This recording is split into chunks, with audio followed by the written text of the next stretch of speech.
Good day, Lens. So, dito tayo ulit ngayon sa bahay. Another day, another vlog of the life. Another morning, another life, another vlog. Sige po, salamat po. So, shoutout kina sir. Nangingin sila ng mga stickers. So, buti meron pa tayong mga dala. Made by CMG Graphic Solution, by CFG Motovlog and CFG Clothing. Thank you so much, CFG Clothing, oh. Shout out. So, yun yung mga idolens. Bakit Lalabs Moto and idolens ang tawag ko sa inyo? Before ang page natin, year 2019, kasama ko pa yung asawa ko noon. More on motovlogging and photo manipulation. Yan yung ating content for. And tutorials. Nagtuturo tayo paano maggawa at mag-create and mag-upload ng mga ginawa natin mga thumbnails sa YouTube. Kasi more on YouTube tayo noon. Hindi naman tayo nag Facebook before.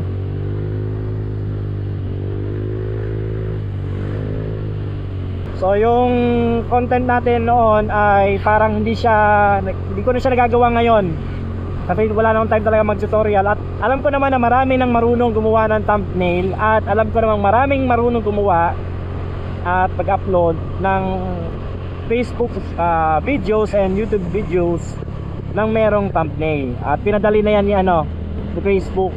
Balik tayo, bakit Lalabs Moto? Nagsimula ako sa pangalang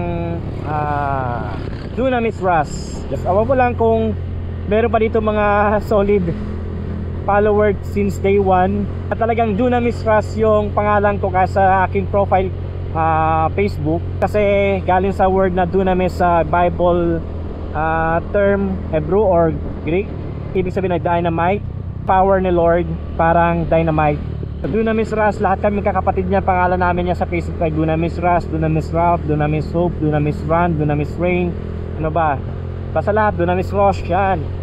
So puro kami Dunamis. Kaya alam ng iba na pinupuntahan ko mga lugar ay Dunamis ang aming apelyido, hindi Borbe.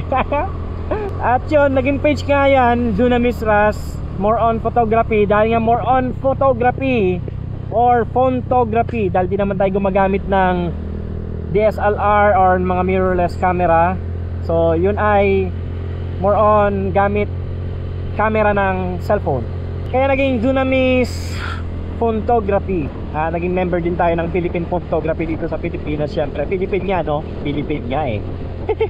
Dumating yung time na napunta tayo sa mga photography, kaya Dunamis Photography, then photo manipulation, yan, POMA. At napunta tayo din sa Lalabs Moto dahil binigyan kong pansin dyan yung tawagan namin ng asawa ko for Lalab. Kasi tawag namin mag-asawa noon ay Lalab. Ayan, Lalab. At napunta sa Lalabs, bakit may S? Kasi nga hindi lang nag-iisa ngayon ng Lalabs ko.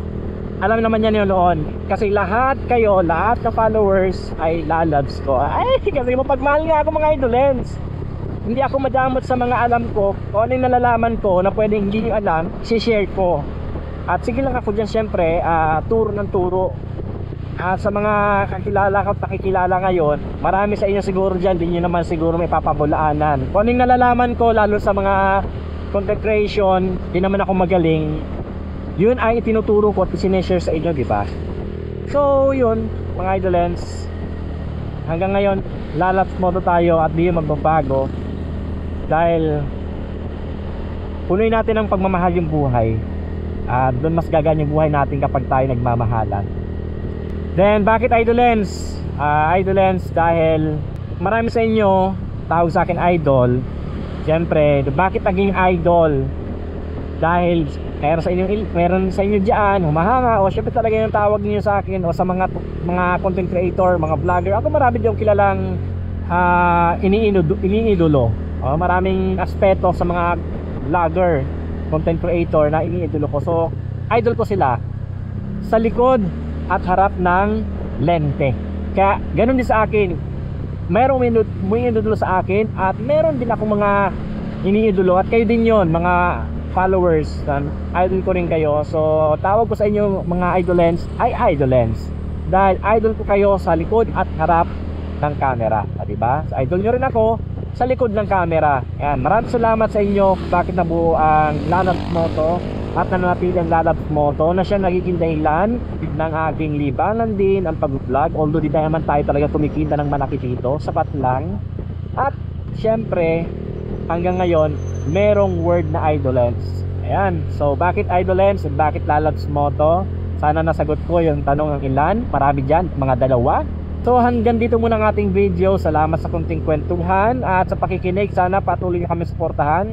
Follow, like, and share. Babush!